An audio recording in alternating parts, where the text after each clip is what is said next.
आज की रात सिर्फ पूजा नहीं, कुछ ऐसा हुआ जिसने पूरे देश को भक्ति में डुबो दिया। क्या आपने भी ये दिव्य दृश्य देखा? आखिर उस रात क्या खास था?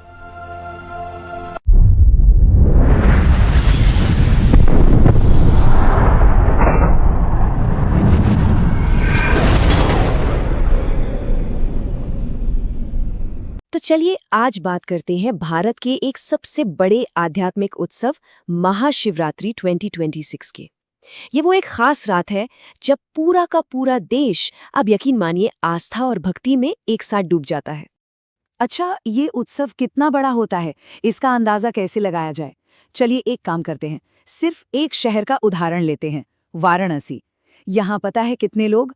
10 लाख से भी ज्यादा श्रद्धालु इकट्ठा हुए थे। जरा सोचिए, सिर्फ एक शहर में इतनी बड़ी तादाद।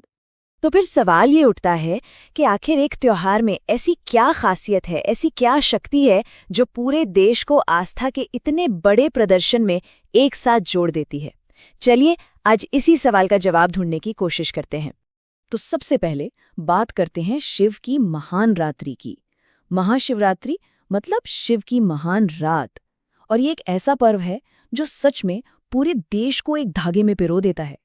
तो तारीख थी 15 फरवरी 2026। इस दिन लाखों लोगों ने महाशिवरात्रि मनाई। ये पूरा दिन भगवान शिव की पूजा अर्चना के लिए समर्पित होता है। भक्तों ने अपनी श्रद्धा दिखाने के लिए उपवास रखे और पूजा अर्चना की। तो सवाल ये है कि भक्ति की ये जो लहर थी, वो देश के किन किन कोनों में सबसे ज्यादा महसूस की गई? देखिए, ये जश्न किसी एक जगह तक सीमित नहीं था, बल्कि देश के कोने कोने में, प्राचीन शहरों से लेकर मॉडर्न आध्यात्मिक केंद्रों तक आस्था का एक जबरदस्त नजारा था। चलिए शुरुआत करते हैं भारत की आध्यात्मिक राजधानी वाराणसी से। यहाँ का जो ऐतिहासिक काशी विश्वनाथ मंदिर है, वहाँ भक्तों का ऐसा सैलाब उमड़ा जो पहले कभी नहीं देखा गया। सच में ये अपने आप में एक रिकॉर्ड था। वाराणसी से अब हम चलते हैं उज्जैन। यहाँ है प्रसिद्ध महाकालेश्वर मंदिर। ये मंदिर भगवान शिव के 12 सबसे पवित्र और शक्तिशाली स्वरूपों यानी ज्योतिर्लिंगों में से एक माना जाता है।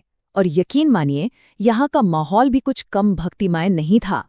और यहाँ एक ऐसी बात हुई जो सबको हैरान कर गई। भक्तों की भारी भीड़ को देखते हुए महाकालेश्वर मंदिर के दरवाजे लगातार 44 घंटों तक खुले रखे गए। ये वाकई में एक रिकॉर्ड है।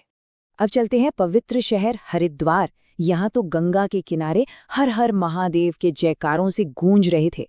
दक्षेश्वर महादेव जैसे मंदिरों में क्या हुआ पता है? सुबह 4 बजे से ही श्रद्धालुओं की मीलों लंबी लाइनें लगनी शुरू हो गई थीं। और मजे की बात यह है कि ये भक्ति सिर्फ भारत की सीमाओं तक ही सीमित नहीं थी। नेपाल के काठमांडू में पशुपतिनाथ मंदिर में लाखों की भीड़ जुटी, तो वहीं गुजरात के सोमनाथ और नागेश्वर ज्योतिर्लिंगों में भी भक्तों का सैलाब देखने को मिला। और कमाल तो ये हुआ कि दक्षिण भारत में कोयम्बटूर के ईशा योग केंद्र ने इस उत्सव को 23 अलग-अलग भाषाओं में प्रसारित किया, जिससे ये एक ग्लोबल इवेंट बन गया। अच्छा, तो ये तो हुई जगहों की बात, पर आखिर लोग इस त्योहार को मनाते कैसे हैं?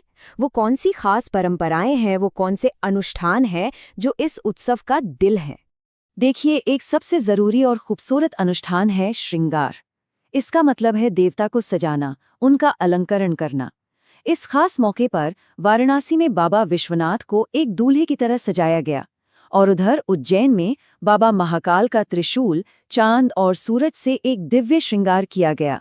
और ये जो अनुष्ठान है, इनकी जड़ें शिव महापुराण जैसे हमारे प्राचीन ग्रंथों में मिलती हैं। जैसे कि उसमें बताया गया है कि अगर समृद्धि चाहिए तो शिवलिंग पर कौन से खास फूल चढ़ाने चाहिए। और आज भी लाखों करोड़ों लोग इन सदियों पुरानी परंपराओं को पूरे दिल से निभाते हैं। इस उत्सव का एक ज्योतिषीय पहलू भी बड़ा दिलचस्प है। इस साल ग्रहों का एक खास त्रिगुण संयोग बना, जो कि एक बहुत ही दुर्लभ ज्योतिषीय घटना मानी जाती है।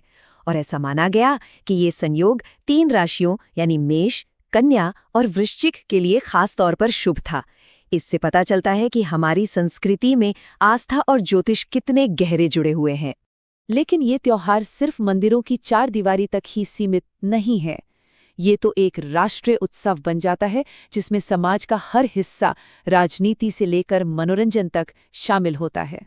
और इसका सबसे बड़ा सबूत तो राजनीति में देखने को मिला। ये पर्व राजनीतिक मतभेदों से कहीं ऊपर उठ गया। सोचिए, प्रधानमंत्री नरेंद्र मोदी से लेकर विपक्ष के बड़े नेता जैसे मल्लिकार्जुन खड़गे और राहुल गांधी सबने एक ही सुर में देशवासियों को शुभकामनाएं दी। खेल की दुनिया भी पीछे नहीं रही। भारतीय क्रिकेटर ऋषभ पंत जैसे कई बड़े बड़े खिलाड़ियों ने सोशल मीडिया पर हर हर महादेव के जयघोष के साथ देश को बधाई दी। और बात करें मनोरंजन जगत की, तो वहां भी पूरा उत्साह था। अक्षय कुमार, जैकी श्रॉफ और सोनू सूद, बॉलीवुड के इन बड़े सितारों ने भी सोशल मीडिया के जरिए करोड़ों लोगों के साथ अपनी शुभकामनाएं साझा की। अब एक बहुत ही अनोखे संगम की बात करते हैं। एक ऐसी जगह जहां भारत के दो सबसे बड़े जुनून, धर्म और क्रिकेट, एक साथ आ मिले। हुआ ये कि वाराणसी के सिंधिया घाट पर महाशिवरात्रि के दिन एक खास गंगा आरती रखी गई। और जानते हैं ये आरती किस लिए थी? ये थी T20 वर्ल्ड कप में पाकिस्तान के खिलाफ भारत की जीत की प्रार्थना के लिए।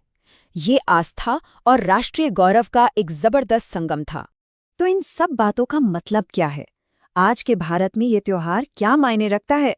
चलिए इस पर एक नजर डालते हैं। तो देखिए, जो बात निकल कर आती है वो ये है कि महाशिवरात्रि सिर्फ एक धार्मिक दिन नहीं है। ये एक बहुत बड़ा सांस्कृतिक आयोजन है जो सदियों पुरानी परंपराओं को आज के जमाने से जोड़ता है। ये एक ऐसी ताकत है जो राजनीतिक और सामाजिक दीवारों को तोड़कर पूरे देश को एक धागे में पिरो देती है। और आखिर में एक सवाल सबके लिए छोड़ जाते हैं। आज के इस तेजी से बदलती दुनिया में एक ऐसी परंपरा की असली शक्ति क्या हो सकती है जो सिर्फ एक रात के लिए ही सही, लाखों लोगों को एक ही विश्वास और एक ही भावना में एक साथ बांध देती है? जरा सोचिएगा।